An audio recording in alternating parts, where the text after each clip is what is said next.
अनंत कुल की नागरानी अनंता ने अपनी जान पर खेलकर देश को बचा लिया था।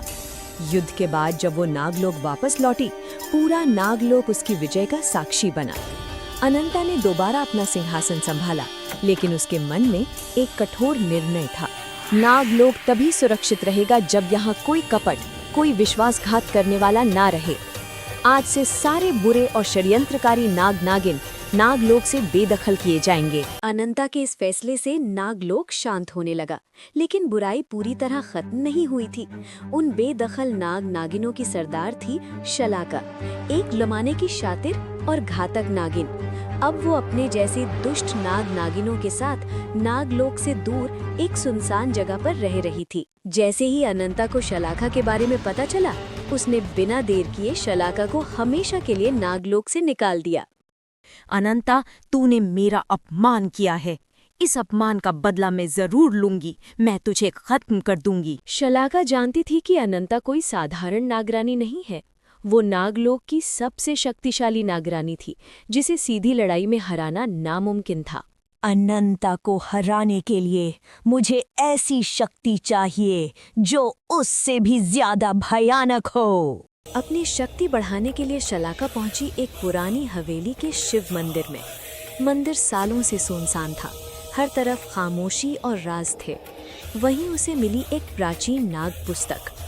जैसे ही उसने पुस्तक खोली, उसकी आंखों में लालच चमक उठा। नागलोक के गुप्त दरवाजे के पीछे 3 सबसे शक्तिशाली और जहरीली नागिनें कैद हैं।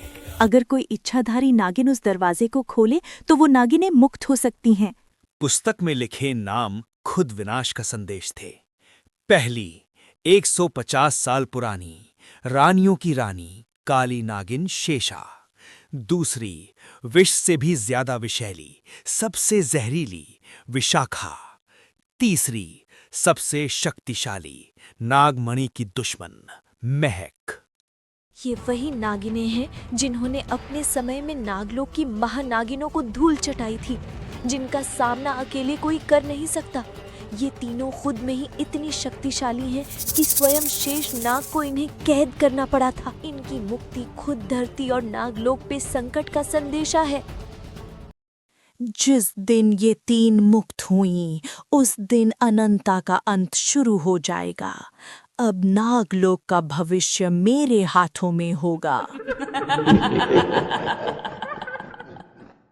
अंधकार फिर से जाग चुका था।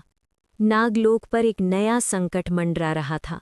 अब क्या करेगी नागरानी अनंता, जब इतिहास की पुरानी 3 पापिनी, काल से भी काली, विष से भी विषैली, नागलोक की दुश्मन, करेगी नागरानी का सामना। आओ नागिनों आओ, स्वागत है फिर से तुम्हारा इसी नागलोक में।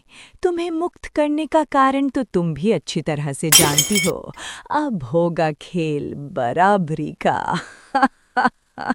सालों बाद फिर से एक बार वही नागलोक, वही नागमणि, पर दुश्मन नई। बचेगी तो तू भी नहीं नागरानी, क्योंकि इस बार हम तीनों फिर एक बार एक साथ तेरे खिलाफ